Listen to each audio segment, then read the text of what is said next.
வாழை படம் பார்க்கறதுக்காக வந்திருக்கோம். படம் வந்து 2:40க்கு. நாங்கள் வீட்டிலேருந்தே 2:40க்கு தான் கிளம்புனோம். வீட்டிலேருந்து வரத்துக்கு ஒரு 15 மினிட்ஸ் ஆகும். ஏற்கனவே ரொம்ப லேட் ஆயிடுச்சு. அதனால என்னோட ஹஸ்பண்ட் என்ன டிக்கெட் எடுக்க சொல்லிட்டு அவங்க பைக் விட போயிருக்காங்க. டிக்கெட் எடுத்துட்டோம். அவருக்காக வெயிட் பண்ணிட்டு இருக்கோம். என் பையன் இன்னைக்கு அம்மா நான் கோட் தாம்மா போடுவேன், தேட்டர் பக்கத்துலேயே இருந்தாலும் பரவாயில்ல, தூரமாக போனாலும் பரவாயில்ல, நான் இன்னைக்கு கோட் தான் போடுவேன்னு சொல்லி அடம் பண்ணி கோட் போட்டுட்டு வந்திருக்கான்.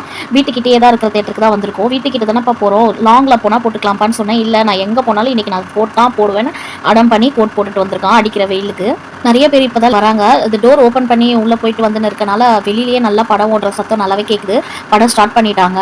மேலே போகலான்னு பார்த்தா சரி என் பையன் மேலே போன உடனே பசிக்குதுன்னுமா, அதனால சரி ஸ்நாக்ஸ் ஒரேடியாக வாங்கிட்டே போயிடலாம் அப்படின்னு சொல்லிட்டு ஸ்நாக்ஸ் வாங்கலான்ட்டு நின்றுட்டு இருக்கோம். ஃபர்ஸ்ட் எல்லாம் நமக்கு என்ன வேணுமோ அதை அப்படியே கேஷ் கொடுத்து வாங்கிக்கலாம். ஆனால் இப்போ வந்து டோக்கன் வாங்கிட்டு வரணுமா, ஆப்போசிட்டில் இது மாதிரி டோக்கன் கொடுக்குறாங்க. நமக்கு என்ன வேணுமோ அதுக்கேற்ற மாதிரி டோக்கன் வாங்கிட்டு வந்து அதுக்கப்புறம் தான் இங்கே வந்து வாங்கணுமா. அதனால் இதுக்கே கொஞ்சம் லேட் ஆயிடுச்சு.